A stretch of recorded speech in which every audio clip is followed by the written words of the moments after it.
한마디로 말해서 오늘은 19일 SBS가 단독 보도한 에버랜드 땅값에 대한 보도를 해석해 보겠습니다. 이완배 기자의 경제의 속살. 오늘은 이효석의 노령근해 3부작 소개해드리겠습니다. 정선태 교수의 오늘을 읽는 책. 네, 오늘은 정부의 헌법 개정안 발표에 대해 말씀드리겠습니다. 김성애 보좌관의 답정너. 네, 오늘은 방송통신심의위원회의 청부심의와 관련해 말씀드리겠습니다. 정상근 기자의 오늘 미디어. 김용민 브리핑. 잠시 후 시작합니다.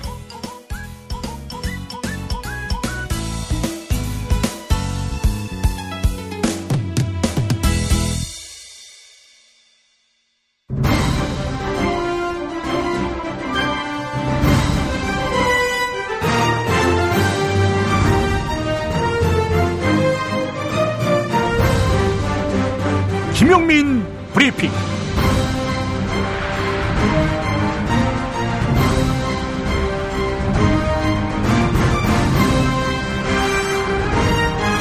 (2018년 3월 21일) 수요일입니다.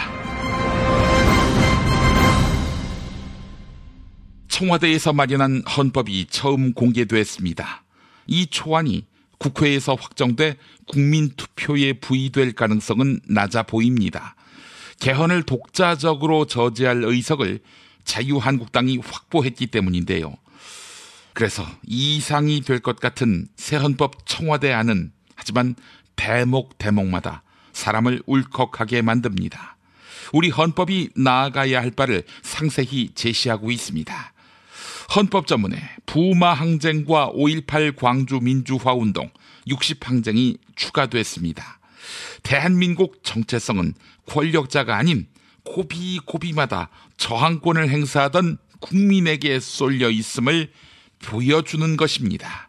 또한 생명권, 안전권 신설은 국가 권력이 국민에게 군림하는 것이 아니라 복종하는 존재임을 강조하고 있습니다.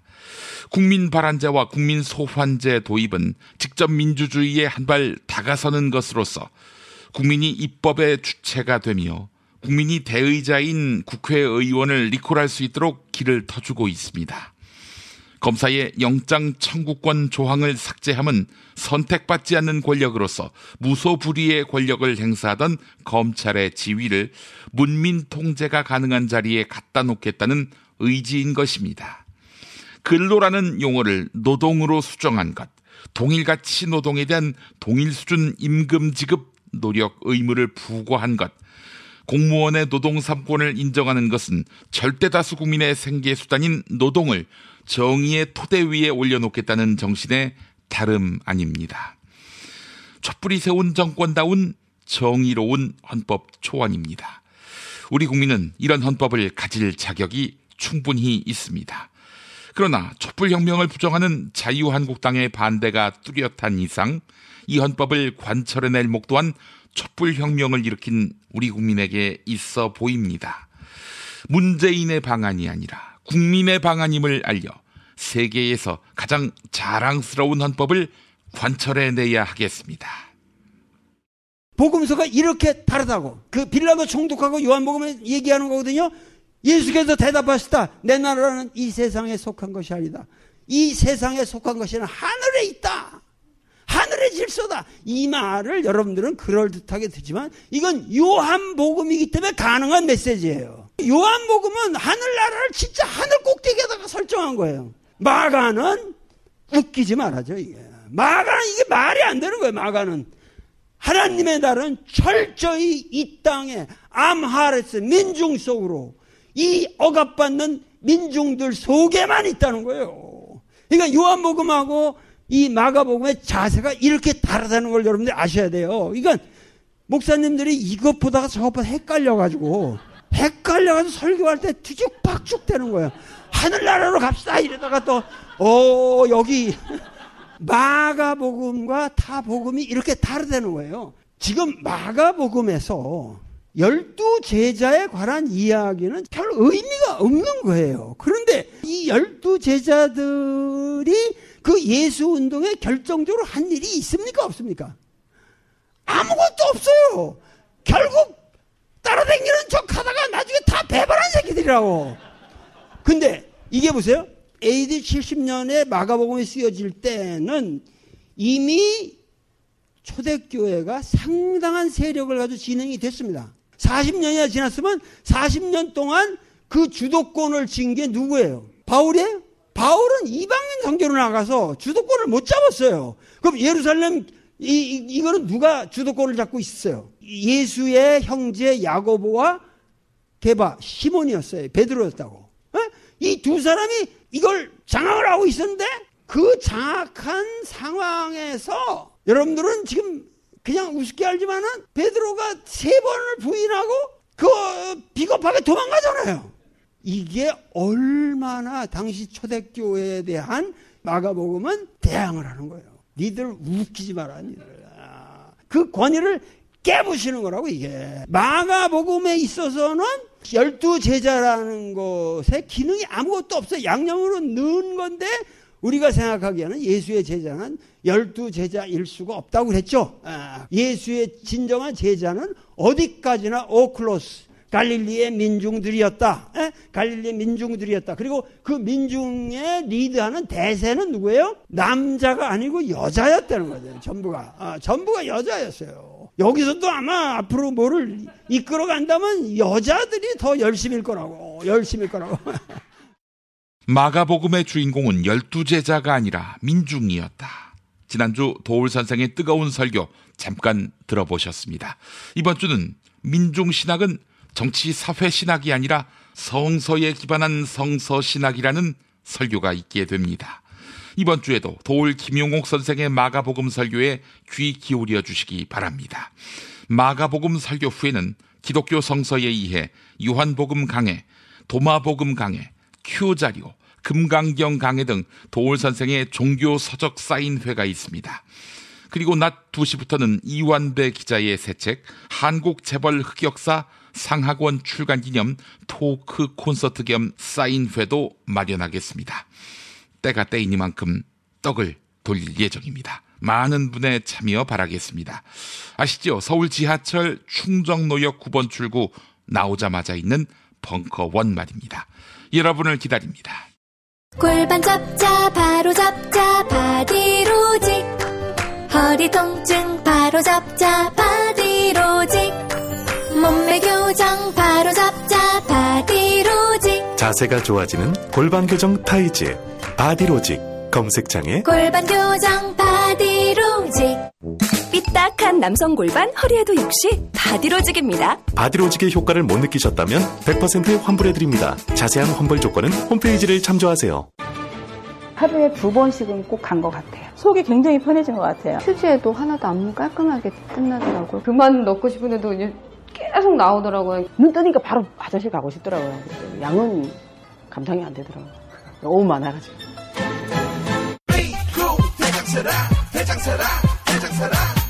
장실 굿모닝 화장실 바나 굿모닝 바나나. 검색창에 미궁 대장사랑.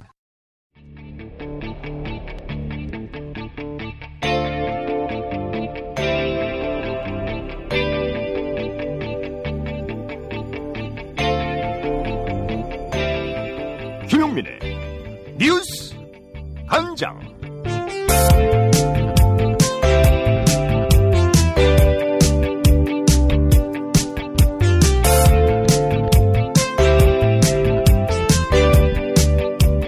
검찰은 2007년 말 당시 이명박 한나라당 대선 후보가 지광 스님으로부터 3억여 원을 받은 것으로 보고 있습니다. 이명박 씨에 대한 구속영장 청구서에는 2007년 MB가 자신의 금고직이 김백준 씨를 능인선원의 주지 지광 스님에게 보냈다, 이런 내용이 담겼습니다. MB가 지광 스님에게 적극 지원을 약속했고 이에 지광 스님이 현금 3억을 보냈다는 것입니다. 이명박 씨 측은 펄쩍 뛸 일이라며 검찰의 일방적인 주장일 뿐이다, 이렇게 부인했는데요. MB 정부 때 불교계 인사로서 집요하게 탄압을 받아온 연경불교정책연구소 김영국 소장은 MB에게 줄을 댄 불교계 인사가 지광 스님 말고 더 있을 것이다. 이렇게 밝혔습니다. TBS FM 김어준의 뉴스공장에 출연한 김영국 소장과 진행자 딴지일보 김어준 총수의 일문일답 들어보시죠. 지광 스님 같은 경우에는 그 김백준 씨를 통해서 줬으니까 네. 지금 이렇게 드러났지만은 제 추측으로는 네. 뭐 자승 원장 같은 경우에는 뭐 직접 김유 여사나 네. 뭐 이상득 그 부의장을 같이 다녔으니까. 예를 들어서 능원 예. 선언에 주지 스님이 동원할 수 있는 현금 동원력과 예. 조계종의 자승 정도 되는 스님이 동원할 수 있는 현금 동원력의 규모 차이는 얼마나 됩니까? 자승 원장 같은 경우에는 총무원장으로서 막강한 자리를 갖고 있었기 때문에 제가 보기에는 뭐 2, 30억 정도는. 그래요? 예. 손쉽게 움직일 수 있는. 손쉽게 움직일 수 있는 그런. 예. 3억이 아니라 30억도 손쉽게 움직일 수 있는 자리다. 예. 불교계도 여러 가지 미론이 있는데 이분한테만 돈을 달라고 할 특별한 이유는 없지 않습니까? 그러니까 들킨 게 그거 하나고 나머지는 아까도 제가 말씀드렸지만은 직접 그 당사자하고 주고받은 거는 준 사람하고 기록도 돈 없고요. 받은 당사자가 고백하지 않는 드러나지 않는 거 아닙니까? 모르는 거죠. 예. 그래서 그런 부분은 제가 보기에는 더 많다고 봅니다. 근데 그런 부분이 앞으로도 뭐 장부도 없는 것이고 이런 돈은. 예, 그렇죠? 맞습니다. 예. 시주한 돈이 어디다가 뭐 영수증 찍혀 있거나 아니면은 회계 처리가 됐을 리도 없고요. 예. 제대로. 예. 그러니까 준 사람과 받은 사람에는 모를 텐데 이거는 어떻게 드러나는 건지 모르겠지만 드러났기에 지금 나온 것이고. 예. 인정하게 된 것이고. 그렇죠. 더 많이 있다고 봐야 한다. 더 많이 있죠. 그런 소문은 우리 불교계 내에서 소문은 참 무성했습니다. 문재인 대통령은 다음 주 월요일 대통령 개헌안을 발의할 예정인데요. 청와대가 어제 대통령 개헌안 가운데 헌법 전문과 기본권 부분을 공개했습니다.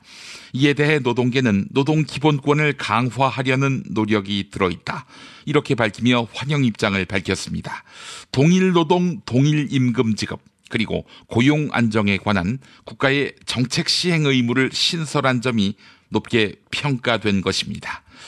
국민헌법자문특별위원회에서 자문위원으로 활동한 서강대 법학전문대학원 임지봉 교수가 동일노동, 동일임금에 대해 설명했습니다.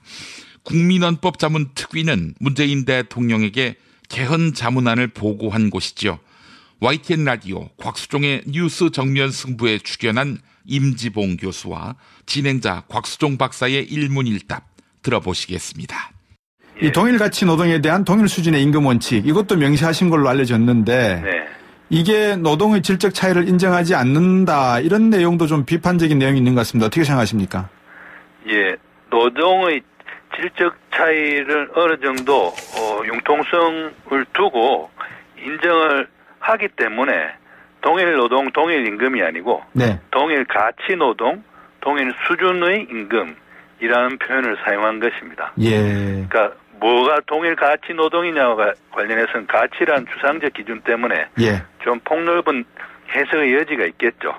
또 동일 임금보다는 동일 수준의 임금이라고 했기 때문에 임금 액수와 관련해서도 일정 정도의 융통성을 부여한 것입니다. 예.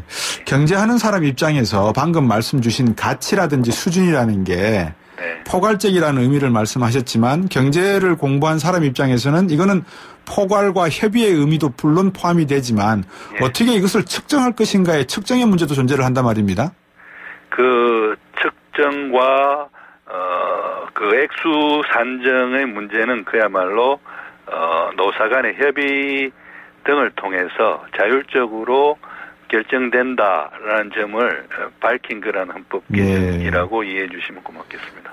앞으로 이게 이제 이 부분이 헌법에 명시된다고 하면 앞으로 비정규직하고 정규직 임금 차별이 절대 있어서는 안 된다, 이렇게 해석하는 것도 잘못된 해석일 수 있겠네요.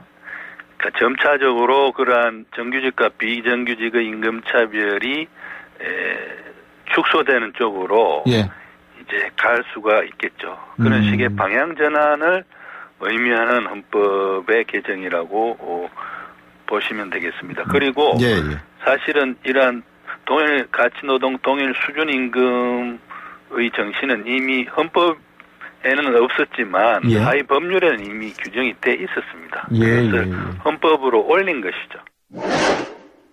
더불어민주당이 정봉주 전 통합민주당 의원의 복당을 불허하며 성추문 무관용 원칙을 재확인했습니다. 성추행 의혹의 진위가 명확히 밝혀지지 않은 상황이지만 복당을 불허한 것입니다. 복당을 허용할 경우 민주당이 정봉주 전 의원에게 면죄부를 준 것으로 비칠 수 있다. 이런 의견을 의식한 것으로 풀이되는데요. 자유한국당 황영철 의원 역시 복당 조치를 내리게 되면 미투 운동에 참여하고 있는 이들로부터 더불어민주당이 공격을 받을 수 있다. 이렇게 평가하면서 자유한국당도 복당 수용은 못했을 것이다. 이렇게 밝혔습니다. 자, 그렇다면 성추행 안 했다는 알리바이가 확인되면 정봉주 전 의원은 복당될까요? CBS 라디오 김현정의 뉴스쇼에 출연한 표창원 의원과 황영철 의원의 발언 들어보시죠. 그런데 만약에 우리 당이 정봉주 전 의원의 복당을 허용하게 된다면 이것은 어떤 의미에서 정봉주 전 의원 편을 들어주겠다라는 잘못된 시그널로 받아들여질 수도 있거든요. 그렇게 된다면 이제 피해자인 부분 또 그분의 이야기를 들어서 보도한 언론 기자 이분들 같은 경우는 저희 당 전체의 어떤 영향력 이 부분에 대한 부당한 압력을 느끼실 수도 있죠. 그래서 저희들이 많은 고심을 한 끝에 보류를 해야 된다. 이 문제가 다 깨끗하게 정리가 되고 만약에 정말 정봉주 전 의원께서 억울한 누명을 쓰고 계신 거라면 그 이후에 저희들이 사과도 해야 되겠고 복당 절차 밟아야 되겠고 명예회복이 들어가야 되겠죠. 지금으로서는 어떻게 할 수가 없다. 당에서 맞습니다. 시그널을 줄 수는 없기 때문이다. 맞습니다. 이 말씀. 황 의원님 어떻게 보세요? 이 처리는 어떻게 보세요? 뭐 다른 당 얘기긴 합니다만. 뭐 우리 당이었어도 역시 같은 조치를 내리지 않았을까 생각이 들어요. 일단 현재로서는 문제 제기를 하고 있는 측이 있고 이 부분에 대해서 일단 클리어가 되지 않은 상태이기 때문에 클리어가 되지 않은 상태에서 복당 조치를 내리게 되면은 아마도 지금 미투 운동에 참여하고 있는 많은 분들로부터 더불어민주당이 공격을 받을 수밖에 없죠. 이제 당이 난처해질 거다. 그렇게 되면 결국은 이제 6.13 지방선거에 상당한 영향을 미칠 거라고 생각을 하고요. 진실은 반드시 밝혀진다고. 무엇이 진실입니까? 대통령이라고 하는 지위를 진실을 밝히지 않는 데에 역이용해서. 김보영 아나운서가 함께합니다. 아프니까 팩트다. 안녕하세요. 아프니까 팩트다 김보영입니다. 문재인 대통령이 다음 주 월요일 대통령 개헌안을 발의하기로 했습니다. 대통령 개헌안이 발의되고 국회가 독자 개헌안에 합의하지 못하면 대통령안이 국회 표결을 거치게 되는데요. 홍준표 자유한국당 대표는 개헌은 국회에서 여야 합의로 하는 것인데 대통령이 발의한 개헌은 안 될 것이 뻔하다. 대통령 개헌안의 국회 본회의 표결을 보이콧하겠다 이렇게 밝혔습니다. 특히 홍준표 대표는 대통령 개헌안 표결을 위한 본회의에 참여하는 자유한국당 의원은 제명시키겠다 이런 발언까지 내놨습니다. 자유한국당 지방선거 총괄기획단 전체회의에서 있었던 홍준표 대표의 발언 들어보시죠. 예초부터 개헌 투표 만약 하자고 하면 본회의장 우리는 들어가지 않습니다. 들어가는 사람은 제명 처리합니다. 그렇게 지금 우리가 판단을 하고 전략을 세우고 있는데 어차피 개헌 시기가 되지가 않아요. 투표 자체가. 이어서 홍준표 대표는 일각에서는 무기명 비밀투표니까 자유한국당에서 반란표가 나오지 않겠냐고 말한다. 정치를 23년 한 내가 그런 바보스러운 투표 전략을 채택할 리가 있나 이렇게 목소리를 높였습니다. 개헌안은 무기명 비밀투표로 진행되니 자유한국당 의원들은 본회의 참여 자체를 막겠다는 얘기입니다. 하지만 언론들은 홍준표 대표가 사실관계를 잘못 이야기했다 이렇게 지적하고 있습니다. 국회법 11조 4항은 헌법 개정안은 기명 투표로 표결한다. 이렇게 규정하고 있기 때문입니다. 한편 홍준표 대표는 지난 19대 대선에서 지방선거와 개헌 국민투표를 동시에 진행하겠다. 이렇게 공약한 바 있죠. 더불어민주당은 국회가 먼저 개헌안을 내놓지 못한 것에 대해 국민께 죄송스럽게 생각한다. 자유한국당은 지금이라도 빨리 개헌안을 내놓아야 한다. 이렇게 꼬집었습니다. 지금까지 아프니까 팩트다였습니다. 스페이드 퀴즈입니다. 돌잔치, 칠순잔치, 가게 홍보, 체육대회, 창사기념일. 정답! 기념품! 문제를 끝까지 들으셔야죠. 이럴 때 사용하는 판촉물이나 기념품, 답례품, 단체 선물 등을 취급하는 전문업체로서 국민을 위해 제대로 일하는 언론과 정당에 후원을 하는 판촉물 전문업체는 어디일까요? 정답! 네피알! 네? 어디라고요? 네피알! 정답입니다. 판촉물이나 단체 선물이 필요할 때 이왕이면 우리 편 회사 네피아를 찾아주세요. 인터넷 검색창에 네피아를 치시거나 032-519-4800으로 전화주시면 친절하게 상담해드립니다. 그런데 상품은 뭔가요? 네피아를 가서 고르세요. 3만 가지가 넘는 물품이 있어요. 오늘 녹음 끝나고 한 잔? 술 끊는다며. 새해가 되면 술 끊겠다는 결심들 많이 하시는데요. 네. 쓸데없는 짓 하지 마시고요. 네, 술 친구미 있잖아요. 아니 다들 술자리만 있으면 오라고 난리잖아. 술친금 들고 가야지. 술친금을 그렇게 퍼주니까 부르지. 술친금이 있어야 술자리가 오래 간단 말이야. 내 친구들이 전부 다 술친금 인정했어. 오빠도 한 잔 콜? 그렇다면 가지야. 네이버에 술친금을 검색하세요. 멀쩡합니다 진짜.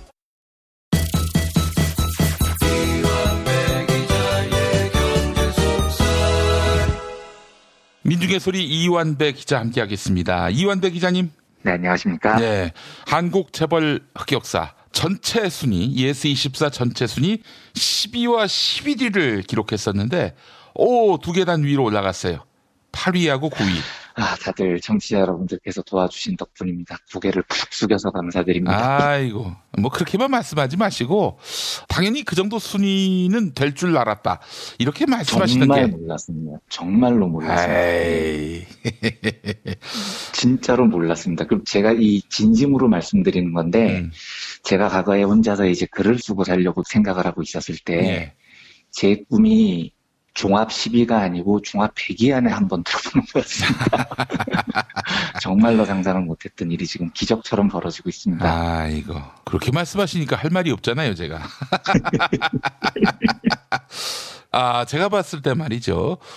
한국 재벌 흑역사. 더 이상 찍지 못하게 하기 위해서 삼성, 현대, 롯데, SK가 이 책을 집중 사재기하고 있다. 그런 느낌도 좀 받고 있어요. 네, 뭐 그렇게 사재기 한다고 못 찍어내겠습니까, 저희가. 찍다 못해서 못 찍게 하려고 그런 거 아닌가 하는 생각도 들고요. 그러면 저희는 못 찍게 할 때까지 돈을 퍼부으면 그거보다도 더 찍겠습니다. 알겠습니다. 저희만 좋은 거죠, 뭐. 글쎄 말입니다. 졸라 땡큐가 되겠죠. 네. 예. 자, 이번 주 일요일 3월 25일 일요일 낮 2시에 벙커원에서 우리 이완배 기자와 함께하는 북콘서트. 여러분 많은 참여 부탁드리겠습니다. 예. 자, 이완배 기자님 오늘 어떤 이야기 준비하셨습니까? 예, 오늘은 제일모직 삼성물산 합병과 관련해서 19일에 SBS가 단독 보도했던 에버랜드 땅값에 대한 보도를 해석해 보려고 합니다. 이거 정말 충격적이었습니다. 네, 그렇죠. 그래서 저희 김용민 브리핑 2부에서도 상세하게 다뤄주셨고요. 저는 사실 SBS 보도는 못 보고요. 예. 브리핑을 듣고 SBS 보도가 있었다는 사실을 알았습니다. 그래서 기사 검색을 통해서 다시 찾아봤는데요. 예. 경제 기자 입장에서 말씀을 드리면 정말 100점 만점짜리 보도였습니다. 아주 훌륭합니다. 예. 그런데 이 훌륭한 보도를 포털 같은 곳에서 찾아보려니까 잘 안 찾아지더라고요. 그리고 보통 이 정도 훌륭한 보도면 다른 언론에서 좀 받았을 만도 한데 거의 안 받았습니다. 제 개인적인 소회를 말씀드리면 이 보도를 접하면서 부럽기도 했고요. 좀 행복하기도 했습니다. 일단 확실히 공중파 탐사보도팀이 제대로 돌아가니까 언론이 권력을 견제한다는 이 본질적 사명이 확실히 다이나믹해진 것 같아요. 요즘은 MBC가 제일 앞장서고 있고 SBS도 굉장히 잘하고 있고요. 네. 이 두 공중파의 탐사보도가 굉장히 훌륭합니다. KBS는 조금 시간이 더 걸릴 것 같지만 만약에 KBS까지 가세를 하면 9년 동안 망가졌던 언론 생태계가 상당히 회복될 것 같다는 기대가 있습니다. 예. 왜냐하면 제 경험상 이 정도 보도가 나오려면요. 엄청나게 많은 인력이 굉장히 공을 들이고 또 엄청난 실패를 감수해야 됩니다. 제가 뒤에 자세히 소개해드리겠지만 우선 이 보도는 재무제표를 정확하게 볼 수 있는 기자가 수년간의 제일모직, 삼성물산 등등 여러 회사의 재무제표를 아주 꼼꼼하게 살필 수가 있어야 됩니다. 예. 그런데 이게 왜 일반 신문사에서 잘 안 되냐면 그 정도 인력이 없어요. 그리고 서로 인력이 있더라도요. 신문사들은 규모가 작기 때문에 뭘 파고 있으면 기사가 나와야 됩니다. 석 달 고생했는데 기사가 안 나오면 욕을 바가지로 먹죠. 하하. 또 실제로 신문사에서는 탐사보도팀이 있기는 있는데 있는 곳도 있고 없는 곳도 있지만요. 아무도 거기를 가기를 원하지 않아요. 정치부, 경제부, 사회부가 메인이어서 탐사보도팀에서 뒹굴고 있는 걸 약간 인사상으로 물을 먹었다고 생각을 합니다. 네. 그런데 이게 되는 곳이 공중파 방송사입니다. 실력이 뛰어난 인력들에게 충분한 시간을 줄 여력이 있는 곳이죠. 그래서 공중파에서 탐사보도는 제가 알기로 꽤 각광받는 부서이기도 합니다. 이명박근혜 시절에 왜 방송 장악하면서 탐사보도 프로그램부터 자꾸 없애려고 했잖아요. 그랬죠. 그 이유도 아마 그런 거였을 겁니다. 네, 실력 있는 사람들이 작심해서 몇 개월을 파헤치면 굉장히 많은 게 드러나니까 이게 굉장히 무서웠던 거죠. 예. 오늘 브리핑에서 드리는 이야기는 그래서 19일에 무려 7곡주로 방송된 SBS 보도에 대한 헌정 브리핑 같은 겁니다. 경제기자 입장에서 들어보니 와 이걸 어떻게 해냈냐. 재무제표를 어떻게 저렇게 꼼꼼히 봤냐. 증권사 보고서는 몇 개를 들춰본 거냐. 무엇보다도 저걸 본다고 기사가 나온다는 보장이 없었는데 목적의식을 가지고 저걸 끈질기게 해낸 그 패기와 끈질김이 정말 대단해 보이더라고요. 예. 아주 훌륭한 보도였습니다. 그리고 누군가가 이걸 한번 들여다보겠습니다라고 보고를 했을 때 리더가 오케이 아무것도 안 놔도 괜찮으니까 한번 세게 파봐 하고 충분한 시간을 부여했다는 점도 저는 굉장히 훌륭해 보입니다. 예. 이 훌륭한 보도가 포털 등에서 묻혀버리고 있는데 경제기자의 한 명으로서 감사, 찬사 이런 마음을 담아서 제가 이 보도를 받아서 해석을 해보려고 합니다. 예. 과거 방송에서도 여러 번 말씀드렸지만요. 복습을 한번 해보죠. 예. 이재용의 3세 승계에서 제일 문제가 됐던 건 이겁니다. 당시 이재용은 사실상 삼성그룹 대부분을 이미 장악을 하고 있었어요. 오만 편법을 다 동원해서요. 그런데 유일하게 남은 게 삼성전자를 지배하지 못하고 있었다는 거죠. 그런데 삼성전자를 지배를 못하면 그건 삼성그룹을 지배하는 게 아니죠. 삼성전자가 삼성그룹의 거의 모든 것이니까요. 문제는 이재용이 삼성전자 지배력을 높이려면 주식을 사야 된다는 겁니다. 그런데 삼성전자 시가총액이 무려 한 300조 원 정도 됩니다. 예. 1% 주식을 사려고 해도 3조 원이 들어요. 이재용에게는 이 돈도 없고요. 그 정도 돈을 쓸 생각도 없었던 겁니다. 그러니까 이재용의 목적은 돈 한 푼도 안 들이고 어떻게 하면 삼성전자 주식을 더 많이 확보할 수 있느냐. 요게 이제 관심사였다는 거죠. 그런데 주변을 돌아보니까 엉뚱하게도 삼성물산, 그러니까 옛날 삼성물산을 말씀드리는 겁니다. 예. 삼성물산이라는 이상한 회사가 이유는 잘 알 수 없는데 삼성전자 주식을 4% 넘게 들고 있더라는 겁니다. 우와, 이재용 입장에서는 저 4%를 너무 갖고 싶은 겁니다. 이 4%가 별게 아닌 게 아닌 게요. 아까 말씀드렸지만 삼성전자 지분 1%만 해도 3조 원입니다. 4%를 사려면 이게 12조 원짜리예요. 이재용 전 재산이 9조밖에 안 되는데 예. 전 재산보다도 많죠. 저 4%를 공짜로 삼킬 수만 있다면 너무너무 좋겠다. 이게 이제 이재용의 상상력이었습니다. 예. 그래서 당시 이재용이 확고하게 보유하고 있었던 제일모직이라는 회사. 이 회사는 무조건 이재용의 소유였거든요. 이 제일모직과 삼성물산을 합쳐버리면 되지 않느냐 이런 황당한 발상이 나온 겁니다. 두 회사를 하나로 합치면 삼성물산이 들고 있던 무려 12조 원짜리 삼성전자 주식 4%를 제일모직 소유로 옮겨올 수 있다는 거죠. 예. 제일모직은 어차피 이재용 회사니까요. 그 4% 주식이 이재용의 것이 된다. 이런 시나리오였던 겁니다. 제가 정영식 판사의 2심 판결에 제일 동의할 수 없는 게 이겁니다. 정영식은 이재용의 3세 승계라는 실체가 없었다라고 판결을 내렸잖아요. 예. 그런데 3세 승계라는 실체가 없었다면 이 이상한 합병을 왜 했냐는 거죠. 이게 이제 제가 지금까지 자주 말씀드렸던 의심이었습니다. 예. 근데 여기서 한 가지 더 이해를 해야 될 게 이겁니다. 두 회사가 합병을 한다고 했을 때요. 저하고 이재용하고 합병을 한다고 생각을 해보죠. 그런데 이재용은 합병을 할 때 500만 원짜리 기계를 내놓고요. 이완배는 500만 원짜리 사무실을 내놨어요. 이 상태에서 합병을 합니다. 그러면 합병한 회사의 주인이 누구냐? 당연히 500만 원씩 냈으니까 50대 50 공동주인이 되는 겁니다. 예. 그런데 만약에 이재용이 대장이고요. 이완배가 딱깔이라면 이재용이 이렇게 말하는 거죠. 야, 내가 합병 회사의 큰 주인이 되고 싶거든. 그러니까 50대 50으로 합병하지 말자. 계산을 다르게 하자. 내 기계는 사실 500만 원 주고 샀지만 인공지능이 탑재돼 있어. 그래서 사람 말을 알아들어. 그러니까 500이 아니고 900으로 쳐줘. 이렇게 주장을 합니다. 그리고 완배 네가 갖고 있는 사무실은 비록 500에 샀지만 곧 무너진다고 뻥을 치자. 응? 물도 새고 쥐도 나온다고 뻥을 치자. 그래서 이건 도저히 500에 못 쳐주니까 100만 쳐주겠다고 속이자. 이렇게 제안을 하는 겁니다. 두 사람이 대등한 관계라면 완배는 절대로 저 주장을 받아들일 리가 없죠. 뭔 소리야 미친놈아. 내가 산 500만 원짜리 사무실을 왜 100만 원짜리로 깎고 지랄이야. 야, 그리고 네 기계가 인공지능이라는 게 말이 돼? 합병 안 해. 이래야 되는 겁니다. 예. 그런데 완배는 이재용의 딱깔이에요. 그러니까 그렇게 하셔야죠.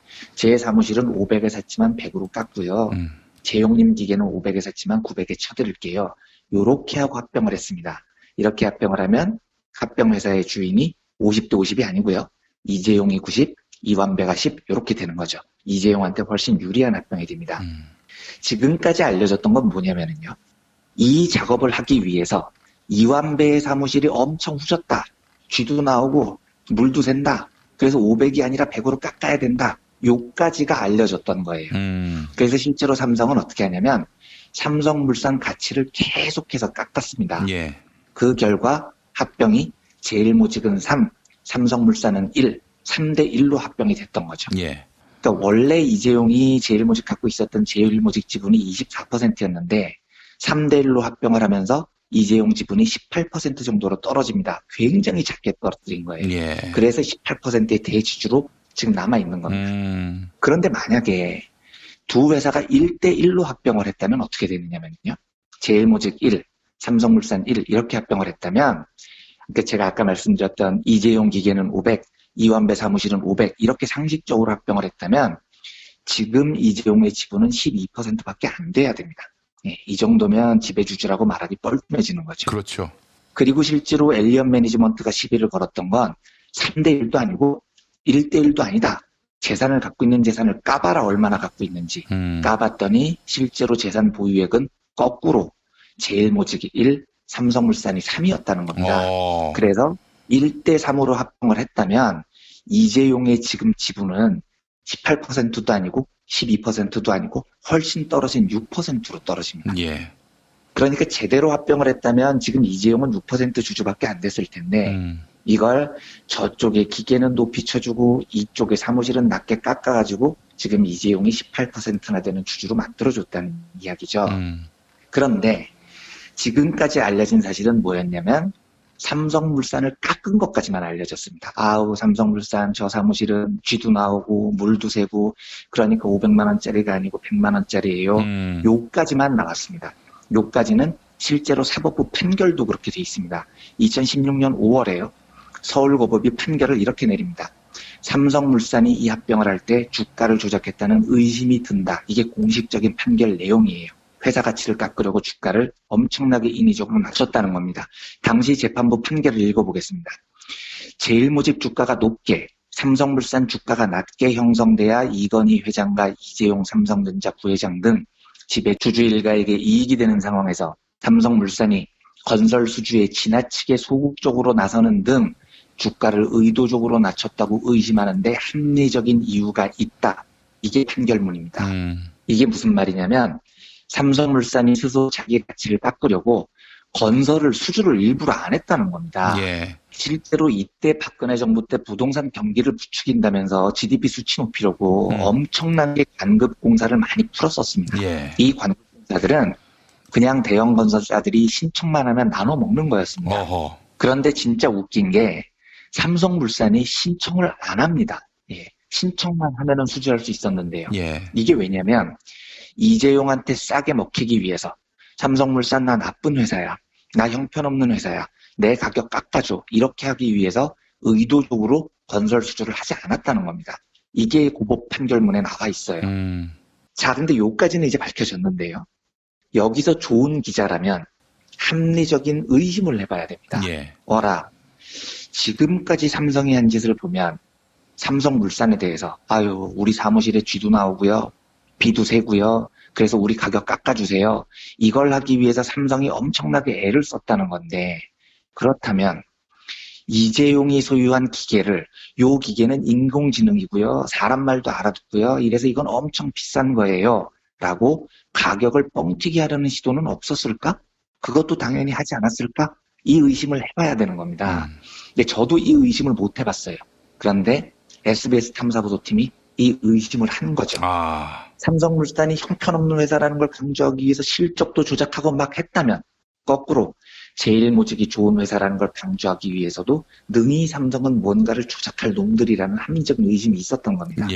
그래서 탐사보도팀이 합병 전후 때 과연 제일모직을 뻥튀기 하기 위해서 무슨 시도를 했는지를 쭉 점검을 한 겁니다. 그랬더니 뭐가 나왔느냐. 제일모직이 용인에 땅을 많이 갖고 있거든요. 제일모직이 에버랜드를 가지고 있으니까요. 그런데 이 용인의 땅값이 합병 직전에 갑자기 확 올라버렸다는 거예요. 정부가 정해주는 공시지가가 원래는 2014년까지 제곱미터당 한 8만 원 정도였는데 이게 그냥 고해만 8만 원이었던 게 아니고 굉장히 오랫동안 8만 원대였습니다. 그런데 합병 직전인 2015년에 공시지가가 갑자기 최대 40만 원까지 급등했습니다. 1년 만에요. 한꺼번에 공시지가가 5배가 오르는 경우는 절대 없거든요. 그런데 이런 이상한 일이 있다는 사실을 합리적인 의심을 통해서 SBS 탐사보도팀이 발견을 해낸 겁니다. 공시지가가 갑자기 확 오르니까요. 제일모직은 나 사실은 땅 부자였어. 내가 갖고 있는 재산이 엄청나게 많아. 그러니까 내 기계가 인공지능이야. 라고 주장할 근거가 생겼죠. 또 한 가지요. 보통 공시지가가 올랐다는 건 제일모직이 갖고 있는 부동산 가치가 확 올랐다는 건데 요게 주가하고는 직접적으로 연결이 잘 안 되는 경우가 많아요. 왜냐하면 보통 주식 투자자들은 어떻게 생각하냐면 공시지가가 변화하건 말건 어차피 그 회사가 갖고 있는 땅은 다 시가로 우리가 가치를 다 평가했어. 그러니까 이미 주가에 다 반영이 돼 있어. 이렇게 보는 겁니다. 그래서 공시지가 변화는 주가에 그다지 크게 영향을 못 미칩니다. 그러면 이때 필요한 건 뭐냐? 바람잡이들이 필요한 겁니다. 옆에서 이제 바람을 잡아주는 거죠. 아니에요. 이번에 공시지가 오른 건 완전히 다른 문제예요. 이건 그냥 오른 게 아니고요. 무려 5배나 오른 거예요. 그리고 이게 이유가 있어요. 여기에 엄청난 개발 호재가 있기 때문에 오른 거라고요. 하고 누군가가 바람을 잡아줘야 주가가 오릅니다. SBS 보도가 이것 때문에 그 당시에 나왔던 증권사 보고서들을 다 훑어봅니다. 그랬더니 증권사들이 이 바람잡이 역할을 했다는 거죠. 딱 한 군데 빼고. 그렇죠. 하나투자증권만 빼고 나머지 모든 증권사들이 이 바람잡이 역할을 했습니다. 한 증권사 보고서가 이렇게 돼 있습니다. 용인 에버랜드 땅 229만 평 부동산 가치를 재평가할 필요가 있다. 토지 용도가 변경된다면 최대 3조 2천억 원의 가치가 있다. 이렇게 수치를 제시하는 보고서를 바람잡이로 내놓습니다. 이후에 다른 증권사들도 에버랜드 땅 가치가 3에서 4조 원 된다는 장밋빛 보고서를 막 쏟아내죠. 이렇게 옆에서 바람을 잡아주니까 실제로 합병이 되기 직전까지 제일모직 주가가 엄청나게 오릅니다. 그리고 삼성물산 주가는 계속해서 떨어지죠. 이래서 이재용이 내 기계는 인공지능 탑재 기계야. 그리고 이완배의 사무실은 물 새고 쥐 나오는 사무실이야. 요 전술이 성공을 한 겁니다. 지금 요 과정을 보면 이 제일모직 띄우기에 정말로 많은 사람들이 연루가 돼 있습니다. 일단 공시지가를 선정하는 곳에 연루돼 있겠죠. 한국감정원은 물론이고 부동산가격공시위원, 국토교통부 관계 공무원들 다 연루가 돼 있습니다. 도대체 오랫동안 8만 원에 머물러 있던 제일모직 공시지가가 하필이면 합병 직전에 40만 원으로 5배까지 튄 이유를 이 사람들은 설명을 해야 됩니다. 그런데 다들 이렇게 답을 합니다. 우연히 그랬다는 거예요. 우연히. 하필이면 그때요. 증권사들도 설명을 해야 됩니다. 당시 조금 전에 김용민 PD님께서 이야기해 주셨듯이 합병에 대해서 유일하게 반대 의견을 냈던 그 주진영 대표가 이끌던 하나투자증권이요. 그곳 리서치센터장의 SBS 보도팀에 이렇게 이야기를 해요. 금융기관들에게는 삼성그룹이 최대 고객입니다. 삼성 의견에 따라줘야 되는 상황에서 에버랜드의 땅의 가치를 부풀려야 되겠습니까? 줄여야 되겠습니까? 어떤 방식으로든 부풀리는 방식을 찾아내야지만 가까스로 그 가치를 맞출까 말까인데 이렇게 언급을 합니다. 이 말은 제일모직을 뻥튀기 하는데 한 곳 뺀 모든 증권사들도 바람잡이로 연루가 됐다는 겁니다. 그런데 이유를 물어보면 삼성과 모든 증권사들은 이조차도 다 우연이었다고 주장을 합니다. 하지만 들으신 소감이 어떠십니까? 제가 보기에 이 모든 게 우연이었을 확률은 이명박이 정직한 사람일 확률보다도 훨씬 더 낮아 보여요. 거의 불가능한 일이라는 거죠. 저는 안타깝게도 이걸 가지고 누구를 처벌하기는 쉽지 않을 거라고 보여져요. 왜냐하면 공시지가를 낮추는 거는 범죄일 확률이 높죠. 공시지가를 기반으로 세금을 거두니까요. 그래서 일부러 공무원들한테 로비를 해서 공시지가를 낮추고 내가 세금 덜 내게 하겠다 뭐 이러면은 이건 이제 범죄가 됩니다. 그런데 이번 일은 제일모직을 뻥튀기 하는 일이었기 때문에 공시지가를 높이려고 한 일이에요. 근데 저렇게 공시지가가 높아지면 제일모직이 내는 세금도 늘어나죠. 하지만 그래도 저걸 뻥튀기를 해야 합병할 때 이재용 지분이 3조 원 이상 늘어나니까 저짓을 한 겁니다. 그래서 공시지가를 높인 걸 가지고 처벌하기는 일단 쉽지가 않아요. 국가 입장에서는 세금을 더 거둘 수 있으니까. 근데 제가 여기서 꼭 드리고 싶은 이야기는 이겁니다. 이제 대법원이 판결을 할 텐데요. 진짜 이걸 좀 잘 보시라고 조언을 해드리고 싶습니다. 세상에 어떤 기업이 세금을 더 내겠다고 공시지가를 뻥튀기 하는데 항의 한마디 하지 않고 이걸 좋아하고 앉아있겠습니까? 이 짓을 하는 이유는 딱 하나라고요. 합병을 할 때 이재용한테 유리하게 만들기 위해서입니다. 이 말은 정영식이 2심에서 늘어났던 개소리, 삼재승계의 실체가 없다. 이 소리가 완벽한 헛소리라는 겁니다. 이걸 대법원이 엎어줘야 됩니다. 두 눈을 뜨고, 똑바로 뜰 필요도 없고요. 이건 뭐 개슴치레하게만 떠도 대충 한눈으로 봐도 보이는 겁니다. 제일모직과 삼성물산, 놀이동산과 건설회사의 합병, 그리고 이 비정상적인 발상. 삼성물산은 일부러 건설 수주를 안 해서 주가를 떨어뜨리고, 이건 고법이 인정하는 겁니다. 제일모직은 세금을 더 내면서까지 공시지가를 5배로 뻥튀기 하는 이 비정상적인 현실은 3대 승계라는 과정이 없으면 도저히 설명이 안 되는 과정이라는 거죠. SBS 이 보도로 저는 누군가가 구속되고 그럴 것 같지는 않지만 이 보도는 삼성의 3세 승계라는 게 실체적으로 존재했다는 것을 증명하는 굉장히 중요한 정황 증거라고 저는 생각을 합니다. 이 훌륭한 보도가 부디 대법원 재판 때 저는 큰 참고가 됐으면 합니다. 다시 한번 그리고 경제기자로서 아주 멋진 탐사 보도를 한 SBS 탐사보도팀에 경의를 보냅니다. 큰 박수와 응원을 보내면서요. 그 취지에서 오늘 SBS의 단독 보도를 다시 한번 살펴보는 시간을 가졌습니다. 이원배 기자님 오늘 말씀 잘 들었습니다. 네, 감사합니다. 부모님의 생신 또는 기념일에 아주 특별한 선물을 준비하고 계십니까? 부모님의 소중한 일생을 되돌아볼 수 있는 기억의 책을 선물해보세요.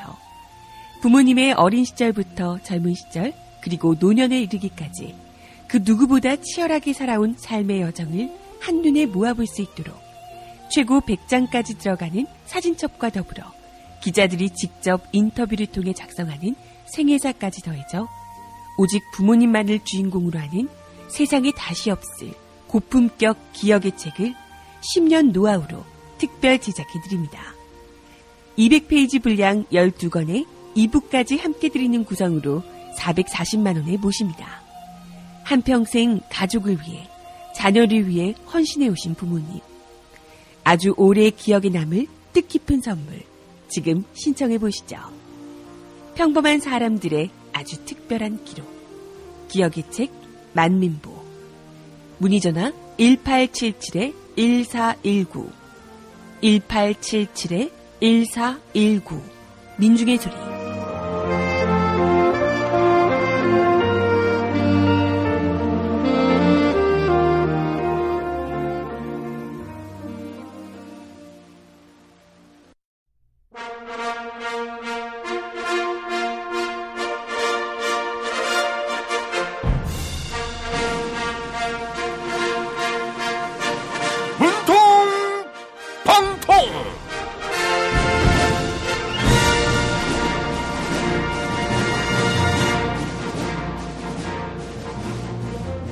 안녕하십니까. 바른미래당 인재영입위원장 안철수입니다.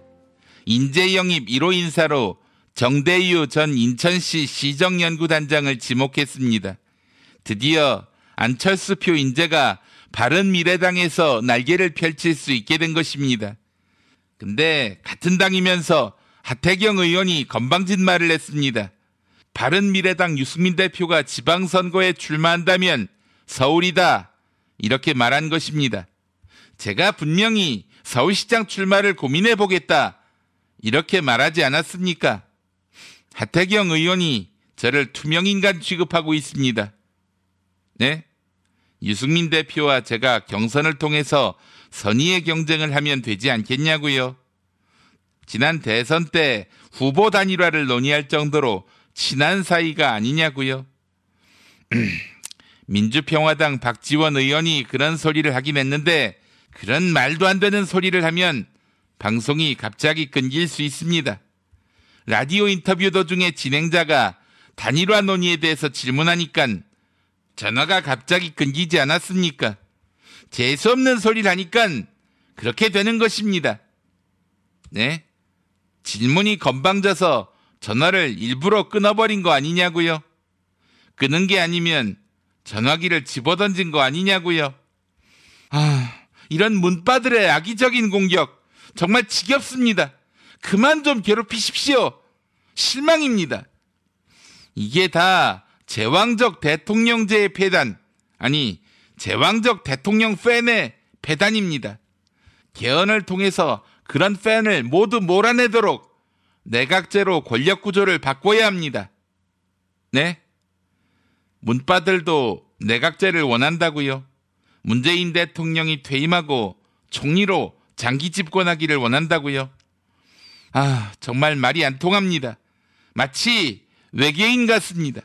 그냥 은하철도 999 좌표 끊고 우주로들 가시기 바랍니다. 가수 송대관의 좌표 한 장 띄워드리겠습니다. 좌표 한 장 손에 들고 떠나야 하네. 예정된 시간표대로 떠나야 하네. 너는 상행선, 나는 하행선, 열차에 몸을 실었다. 사랑했지만 갈 길이 달랐다. 이별의 시간표대로 떠나야 했다. 달리는 차창에 비가 내리네. 그리움이 가슴을 적시네. 너는 상행선, 나는 하행선, 추억이 나를 울리네.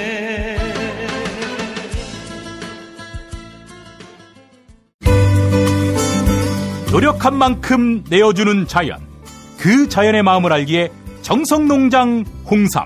검색창에서 정성농장 홍삼을 검색해주세요. 010-9754-6972. 다이어트를 위한 꿀팁. 동결건조 채소와 곡물, 단백질, 그리고 효소와 비타민, 미네랄로 만든 다이어트 전용 그린 스무디로 하루 한두 끼만 바꿔 드세요. 비타샵에서 만나요. 술자리 많은 요즘 3차까지 달린 당신을 위한 필수품. 전창걸의 새싹 땅콩차. 이제 속쓰림은 잊으세요. 070-8635-1288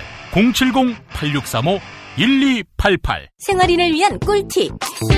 집 두 채에 월 10,000원 화재보험 카페.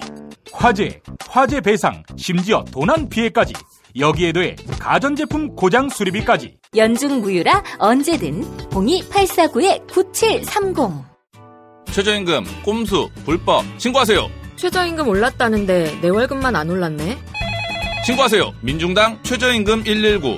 근로시간 줄이기, 식대 기본급에 끼워 넣기.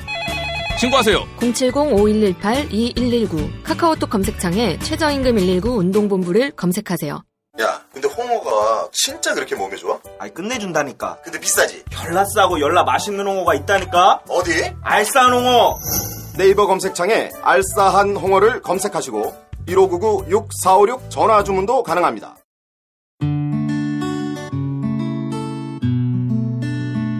당신과 내가 좋은 나라에서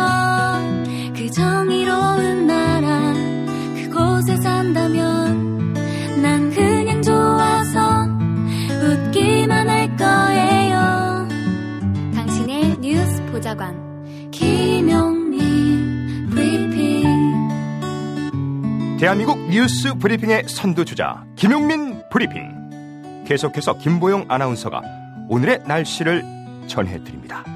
날씨를 전해드리겠습니다. 오늘은 꽃샘추위가 기승을 부리겠습니다. 아침 기온 서울 1도, 대전 1도, 광주 2도, 대구 2도로 바람이 더해지면서 체감 온도는 이보다 더 낮겠습니다. 남부지방과 제주도 그리고 강원 영동 지역에서는 비나 눈이 오겠는데요. 낮에는 중부지방으로도 눈비가 확대되겠습니다. 예상되는 비의 양은 5에서 40mm입니다. 낮 기온은 서울 7도, 춘천 5도, 전주 5도, 부산 6도로 예상됩니다. 미세먼지 농도는 전국에서 좋음 단계를 나타낼 전망입니다. 여기는 대한민국 브리핑 1번지 김용민 브리핑입니다.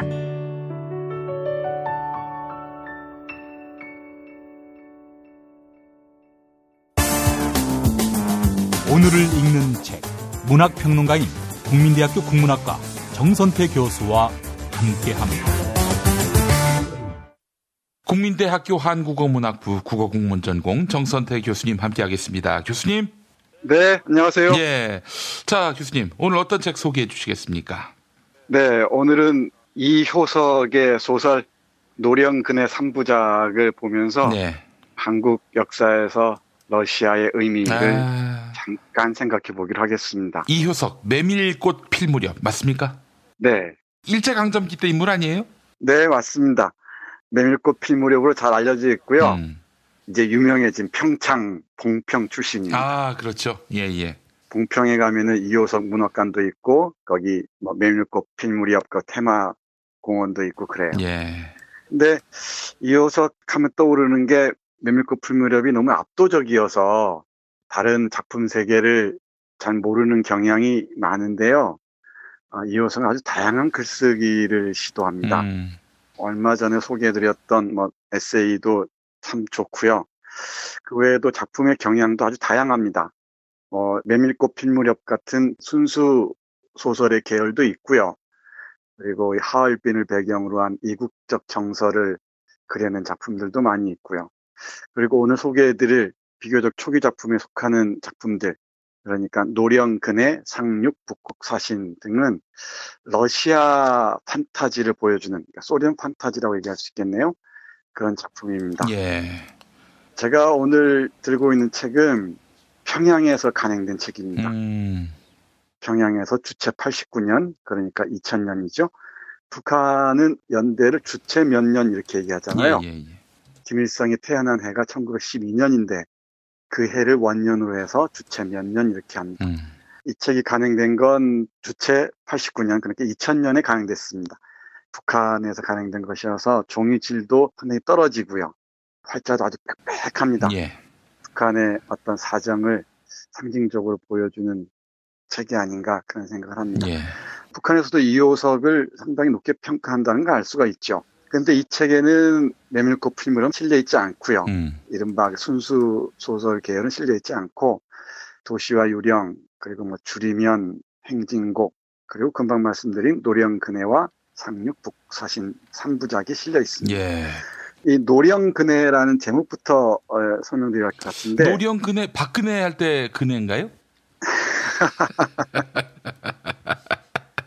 미안합니다. 벌써 아재가 되면 어떡해요. 박근혜가 태어나기도 전에 노령근해라는 책이 나온 거죠. 예. 노령이란 말은 이 러시아령. 아, 이슬로자에서 로군요. 네, 그러니까 옛날에 러시아를 노서아 이렇게 불렀잖아요. 그렇죠. 예, 예. 그 첫자를 따서 노령. 근해란 말은 가까운 바다. 라는 뜻입니다. 예, 예. 그러니까 국제선 여객선을 타고 아마 함흥쯤 될 것 같아요. 함흥에서 블라디보스톡으로 향합니다. 그 노령근해로 쭉 접근해 가는 작품이 노령근해라는 소설이고요. 그 다음에 상륙이라는 작품이 있는데 이건 러시아에 상륙하고 난 다음에 소감을 쓴 짤막한 작품이고, 그리고 북극사신이라는 이 소설은 러시아에서 생활하면서 경험한 일들을 그린 작품입니다. 그래서 이건 노령근해, 상륙, 그리고 북극사신 이 세 편을 통틀어서 이효석의 노령근해 3부작 이렇게 얘기를 해요. 이 당시 1920년대, 30년대에 소련에 대한 조선 지식인들의 인식은 대단히 긍정적이었습니다.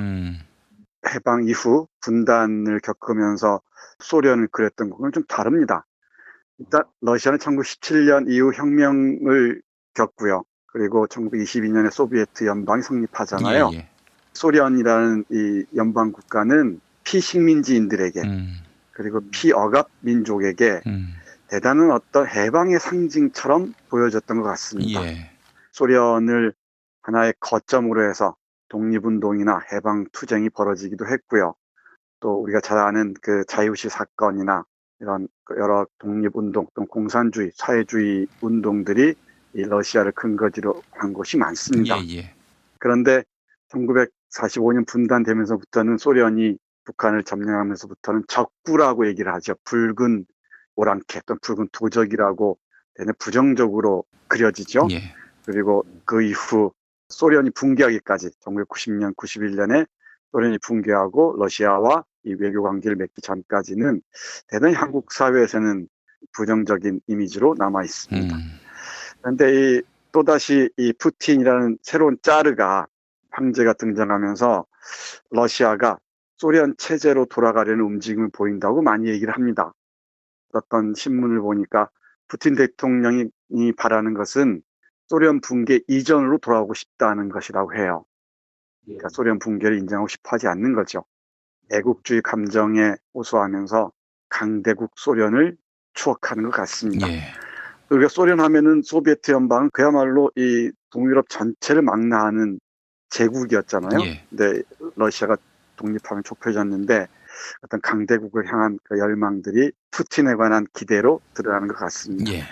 제가 이런 러시아에 관한 공부가 짧아서 더 길게는 말씀 못 드리겠지만은 이 러시아와 우리 한반도의 관계는 아관 파천 이후 한국과 러시아의 수교 그리고 최근에 이르기까지 상당히 긴밀한 관계를 맺고 있습니다. 그래서 이 식민지 시대 때 이효석이라는 작가가 러시아를 어떻게 그렸는지 또는 소련을 어떻게 봤는지 제 작품을 통해서 여러분께 소개해드리고자 합니다. 개인에 대한 이미지도 그렇지만 한 국가에 관한 이미지도 고정적인 건 아니잖아요. 늘 변동하고 바뀌기 마련인 것 같습니다. 일단은 오늘은 그 식민지 시대 이효석이라는 작가가 그린 소련의 모습을 잠깐만 보겠습니다. 먼저 노령그네라는 작품을 펼치면은 첫 부분에 이렇게 적혀 있습니다. 동해안의 마지막 항구를 떠나 북으로 밤을 새우고 날을 지나니 바다는 더욱 푸르다. 하늘은 차고 수평선은 멀고 배전을 물어뜯는 파도의 흰 이빨을 차면서 배는 비장한 행진을 계속하고 있다. 마스트 위에 깃발이 높이 날리고 연기가 찬바람에 갈기갈기 찢겨 날린다. 두만강 넓은 하구를 건너 국경선을 넘어서니 노령연해의 연봉이 바라보인다. 하얗게 눈을 쓰고 북극 석양에 우뚝우뚝 빛나는 금자색 연봉이. 이렇게 대단히 서정적으로 그리고 어떤 그 기대감이 가득한 이 문장이 맨 앞에 놓여 있습니다. 조금 더 보면은 러시아라는 곳, 그러니까 혁명을 수행한 이 소련이라는 곳은 이른바 동반자 작가였던 이효석에게 초기 작품들은 고통받는 사람들의 삶을 그린 작품들이 많거든요. 그런 상황에서 이효석이 보기에 소련 또는 러시아라는 곳은 부자도 없고 가난한 사람도 없고 다 같이 살기 좋은 나라로 인식이 됩니다. 그러니까 어떤 새로운 세계를 상상하는 근거지가 되는 곳이죠. 국제 여객사 안에서도 1등실에서 축제를 벌이는 사람들과 3등실에서 고통받는 사람들을 극명하게 대조해 보여줍니다. 그리고 이때 증기선이기 때문에 석탄을 적재했을 거 아닙니까? 표를 구하지 못해서 석탄 저장고에 실려가는 나의 모습이 그려지고 있습니다. 여기서도 그 가진 자와 못 가진 자의 극명한 대비를 여실하게 볼 수 있어요. 그러다가 이 상륙이라는 작품에 이르러서는 이제 러시아에 도착하는 그 감개를 그리고 있습니다. 그 부분 잠깐 읽어볼까요? 수많은 선객들이 갑판 위에 열을 짓고 비로소 대륙의 바람을 쏘이면서 일각을 다투어가며 상륙을 재촉하고 있으리라고 생각하는 그의 가슴도 시각이 바쁘게 울렁거렸다. 오래전부터 사모하여 오던 땅, 마음속에 그려오던 풍경, 가죽옷 입고 에나멜 허리띠 띤 굵직한 마우자들 숲에 한시라도 속히 쌓여보고 싶었다. 여기 마우자란 러시아인들을 얘기합니다. 오래전부터 사모하여 오던 땅이라고 이 러시아를 얘기하고 있고요. 예. 그리고 하루라도 빨리 이 러시아인들 속에 휩싸이고 싶다고 얘기를 합니다. 이 소설에 쓰여진 1930년이라는 시점을 늘 이 염두에 두고서 이 텍스트를 봐야 될 것 같아요. 그러니까 식민지 상황에서 이 러시아는 하나의 그 해방의 이미지로서 강렬한 인상을 가졌던 것 같습니다. 그러니까 이효석의 이런 소설들이, 이런 글들이 가능했겠죠. 그리고 북극사신이라는 세 번째 작품에 오면은 러시아의 힘차게 전진하는 풍경들이 아주 생생하게 그려져 있습니다. 그 구절을 읽어보면서 이효석의 러시아의 의미를 다시 새겨보기로 하겠습니다. 이것을 보면 고색을 띤 이 거리가 실상은 가장 활기를 띤 새날의 거리라는 것은 누구라도 다 느끼겠지. 신흥의 기상이 신선한 생장력으로 거리의 구석구석에 충만하여 있고 그 속에서 굵은 조직이 크나큰 건설이 한층 한층 굳어가는 것이네. 노동자들이 노동을 마치고도 날마다 갖가지 회의에 출석하기 위하여 분주히 돌아치고 젊은 학생들과 청년들이 질소한 옷을 입고 책을 끼고 역시 건설의 사업에 분주히 휘두러치고 있는 것은 물론이언니와 오직 남자뿐이 아니라 신흥계급의 여자 역시 그러하네. 노동 부인이나 여학생이나 다 같이 수건으로 머리를 싸고 굽 얕은 구두를 신고 건강한 걸음으로 거리를 걸어다니네. 북극의 능금같이 신선한 그들의 얼굴빛, 밋밋하고 탄력 있는 그들의 다리, 굽 높은 구두 끝에 불안정한 체력을 싣고 휘춘휘춘 걸어가는 엷은 다리에 멸망하여가는 계급의 불건강한 미학이 있다면 굽 얕은 구두에 전신을 든든히 싣고 탄력 있게 걸어가는 밋밋한 다리에는 신흥한 이 나라의 건강한 미학이 있다고 나는 생각하네. 네, 이렇게 서술합니다. 그러면 이 당시 식민지 지식인들이 혁명 러시아를 어떻게 상상했는지를 여실하게 볼 수 있을 것 같습니다. 일본 제국의 억압하에서 새로운 혁명을 수행한 러시아에 동조하는 분위기가 여실하게 와닿습니다. 예. 물론 그 이후에 이 러시아에 대한 이미지는 또 달라집니다만은 예컨대 일본 제국주의 말기에는 반공 이데올로기에 의해서 러시아를 적대시하면서 철저하게 러시아에 관한 논의들이 금기시됩니다. 그리고 해방 이후에는 역시 분단 이후에 소련은 또다시 금기시되죠. 대한민국에는 그 이후에 오랫동안 소련 붕괴까지 러시아란 땅은 금단의 영토, 금단의 땅이 되죠. 제가 이 작품을 오늘 여러분께 소개해드린 이유는 국가라는 게, 예를 들면 러시아라는 그 나라가 하나의 고정적인 실체로서 못 박혀 있지 않다는 것입니다. 계속 변화해 온다는 것이죠. 이를테면 1896년에 러시아 공사관으로 고종이 피하지 않습니까? 이른바 그 아간 파촌이라 하는데 친러파들에 의해서 고종이 1년 동안 머무는 그런 사건들이 현대사에 중요한 역할을 하게 되고요. 러시아 혁명 이후에는 식민지에서 독립을 꿈꾸던 사람들 또는 해방을 꿈꾸던 사람들에게는 하나의 아주 중요한 의지처였던 것 같습니다. 그리고 말씀드렸듯이 분단 이후에는 이러이러한 과정을 겪어왔죠. 그래서 지금 정말 그 운명의 봄이라고들 얘기하잖아요. 예, 예. 평화가 결정적으로 우리에게 다가온 이 시기에 우리가 러시아를 어떻게, 요즘에 핸들링이라는 말을 쓰는데 어떻게 러시아를 바라볼 것인지, 러시아의 힘을 어떻게 이용할 것인지, 러시아와 한반도의 관계를 어떻게 설정할 것인지 정말 깊은 고민이 필요하지 않을까 싶습니다. 예. 그래서 이 푸틴 대통령이 새로운 짜르가 됐다고 해서 비판적으로 볼 수도 있겠지만은 그런 푸틴의 욕망들을 우리 한반도 평화를 위해서 어떻게 활용할 수 있을지도 한 번쯤은 고민했으면 그런 생각을 합니다. 예. 그렇다고 러시아를 또 다른 새로운 환상의 땅 이렇게 얘기하는 건 아닙니다. 이효석이 봤던 것은 이효석이 봤던 그 상황이 있고요. 21세기 지금 현 상황에서 러시아는 우리에게 어떤 의미가 있는지 강대국인 건 분명하니까 그 지점을 문학뿐만 아니고 역사적 맥락을 고려하면서 헤아렸으면 하는 바람에 이효석의 노령근의 3부작 소개해드렸습니다. 예, 알겠습니다. 그러니까 이효석은 러시아를 선망하는 그런 관점으로 바라봤다라고 봐야 하겠군요. 네, 그렇습니다. 이른바 북극 로망, 러시아 로망이라고 얘기할 수 있을 것 같습니다. 예. 이건 다시 말씀드리지만은 식민지 시대 상황과 긴밀하게 연결되어 있는 걸로 봐야겠죠. 근데 사실은 소련을 선망했던 것은 그랬던 시각이 아니었나 하는 생각도 들어요. 뭐 일본과 별 다르지 않은 제국주의적 인식들을 소련은 갖고 있었고. 네, 맞습니다. 아주 훌륭한 질문하셨습니다. 그러니까 소련이 피어간 민족을 해방해 주겠다는 대의 명분을 내세운 건 맞죠. 예. 네, 그 이후에 특히 스탈린 체제하에서는 철저하게 제국주의 길을 걸었고요. 그 과정에서 우리가 까레이스키라고 얘기하는 고려인들이 얼마나 많은 고통을 겪었습니까? 예. 그러니까 시간이 지나고 나서는 이게 환상이었다는 것, 그야말로 판타지였다는 게 밝혀지죠. 그럼에도 그 시점에서는 식민지 치하에서는 어쩌면 하나의 출구로서 어떤 혁명 러시아, 소련을 상상했던 게 한계라면 한계고 정부의 부족이란 부족으로 이해할 수 있을 것 같습니다. 예, 알겠습니다. 참 미국도 그렇고요. 뭐 일본, 소련은 나쁘지만 미국은 뭐 하나님의 나라다, 은혜의 나라다, 이런 인식도 그럴된 것이고요. 네, 맞습니다.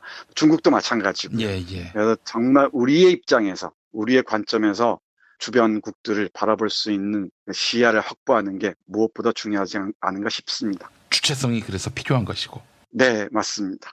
그래서 우리가 걸어온 길들, 소련을 바라봤던 시선들이 어떻게 바뀌어 왔는지를 볼 필요가 있다고 생각하는 거죠. 예, 알겠습니다. 자, 교수님 오늘 말씀 잘 들었습니다. 네, 고맙습니다.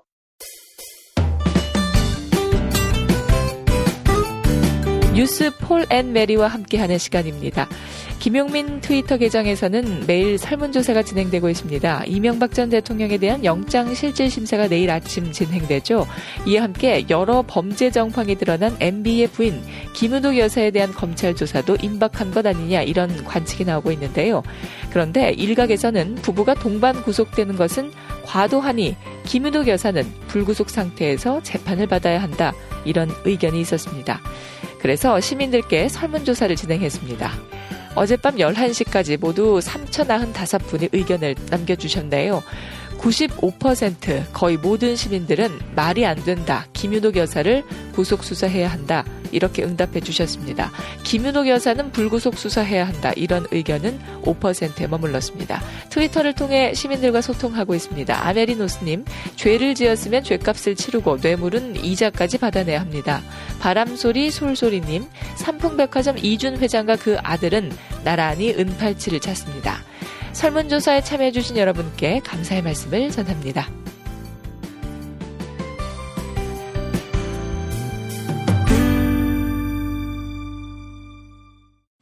BPN 시간입니다. 전 이회창이고요. 인문응하고 부패한 홍삼은 가고 정열적이고 성능 좋은 홍삼만 원한다면 정열적이고 성능 좋다 해서 정성농장 홍삼, 정성농장 홍삼입니다. 여보, 나 다시 대선 출마할까? 회창한 것 같아. 회춘한 것 같아. 정성농장 홍삼이 있으니까 041754-0884, 041754-0884 또는 정성농장 홍삼 검색하시기 바랍니다. 미공 대장사랑, 사용 후기 읽어드리도록 할게요. 그 남자친구가 처음 소개해 주었을 적에 먹게 됐는데, 이제는 그 남편이 됐다고 봐요. 남편보다 내가 더 찾아 먹기 때문에 저를 헤비 유저로 만들어줬다고 보는 거지. 좋은 추억 만들어준 미공 대장사랑, 미공 대장사랑 1522-8972, 1522-8972 검색창에서 미공 대장사랑 입력해야 한다고 봐요.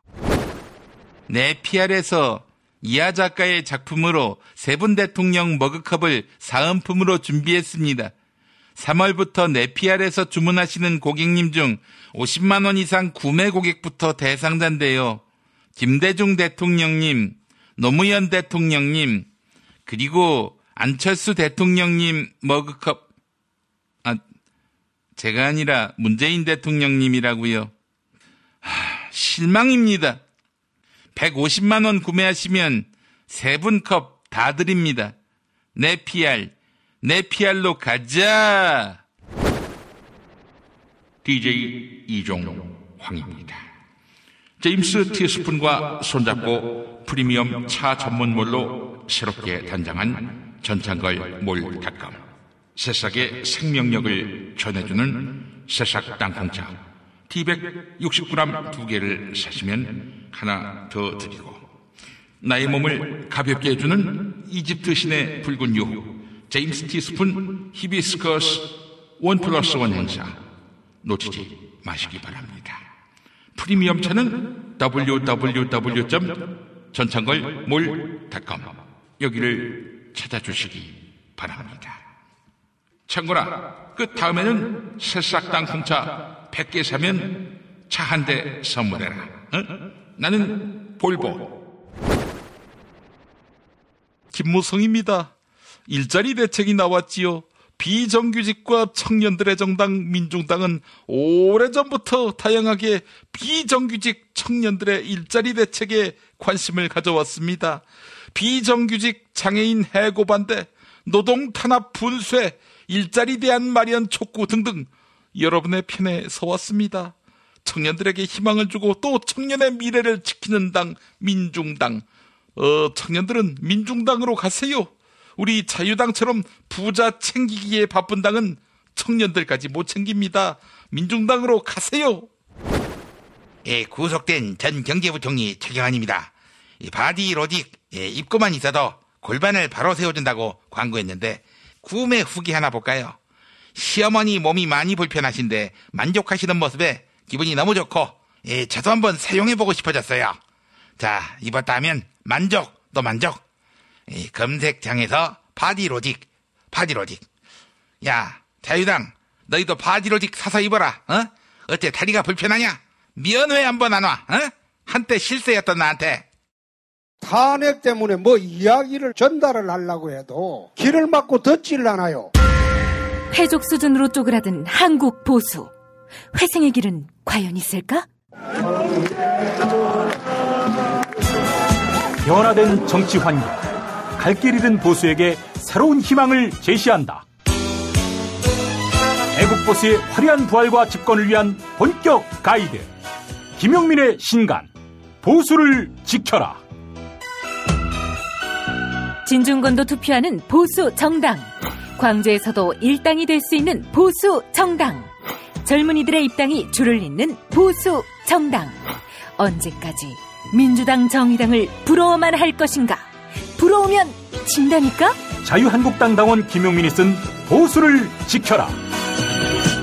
이김에서 나왔습니다.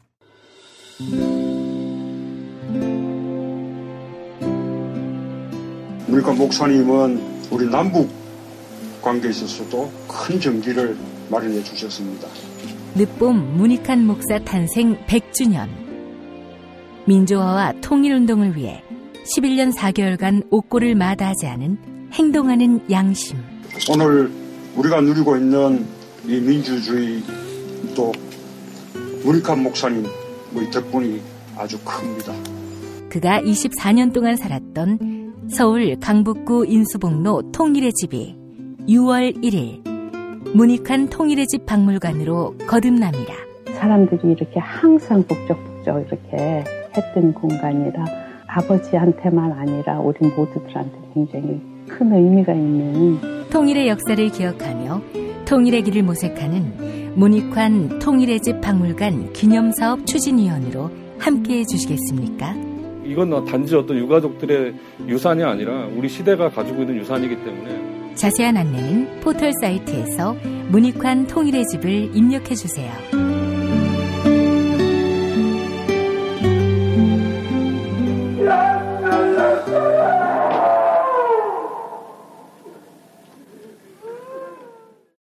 도올 김용옥 선생의 마가복음 강해로 여러분을 초대합니다.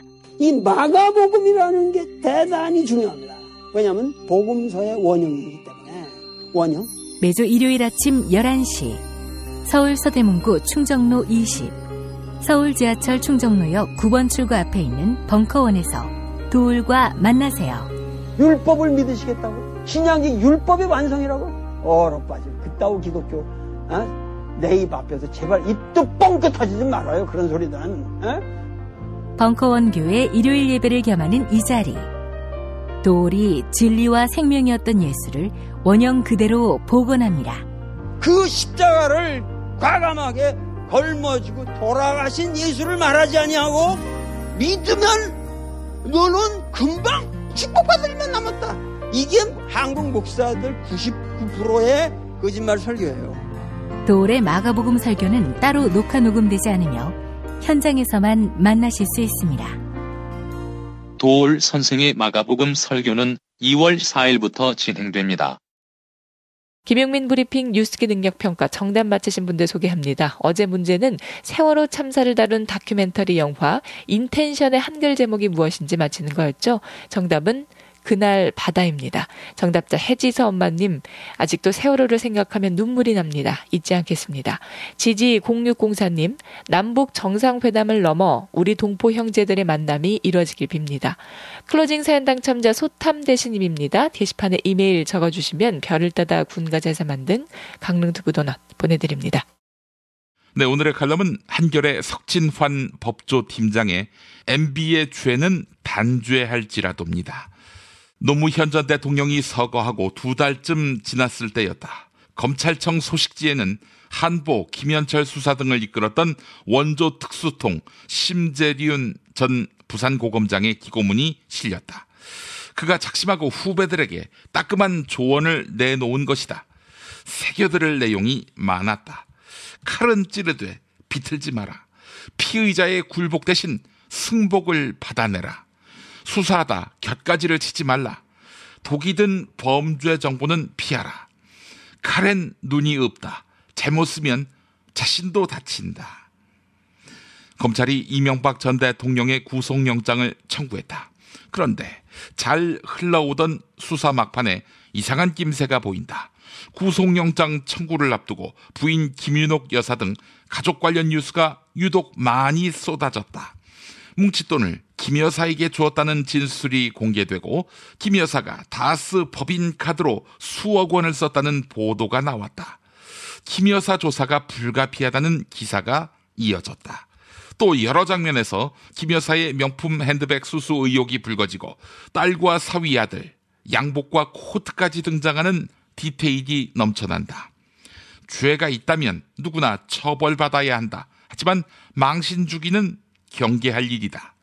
김 여사가 실내복에 슬리퍼 차림으로 자신의 집 테라스에서 찍힌 사진이 언론에 일제히 보도됐을 때는 솔직히 속내가 복잡했다. 지금과 비교할 수 없이 억울했을 2009년의 노 전 대통령과 노 전 대통령이 썼던 글이 자꾸 떠올랐기 때문이다. 저의 집은 감옥입니다. 카메라와 기자들이 지키고 있기 때문입니다. 중략. 불평할 처지는 아닙니다. 그렇다 할지라도 창문을 열어놓을 수 있는 자유, 마당을 걸을 수 있는 자유, 먼 산이라도 바라볼 수 있는 자유 정도는 누리고 싶습니다. 한 사람의 인간으로서 간곡히 호소합니다.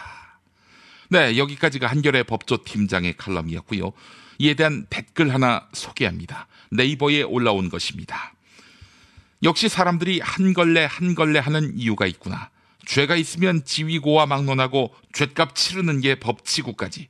대통령 가족은 때로 부정부패해도 가장 한 사람만 깜빵 가면 나머지 가족 죄는 눈 감아 주자는 주장인가. 어디에 있지도 않은 논두렁식에 유언비어 만들어서 생사람 잡고 그 가족까지 가슴에 대못 박은 정치 공작을 이명박 부정부패에 갖다 붙여 미친. 미국으로 토낀 이인규 전 중수부장은 왜 도망갔는지 그런 거나 취재해서 국민에게 알려라. 이런 허접한 거 쓰지 말고. 네, 김용민 브리핑 1부 마칩니다. 2부가 또 올라옵니다.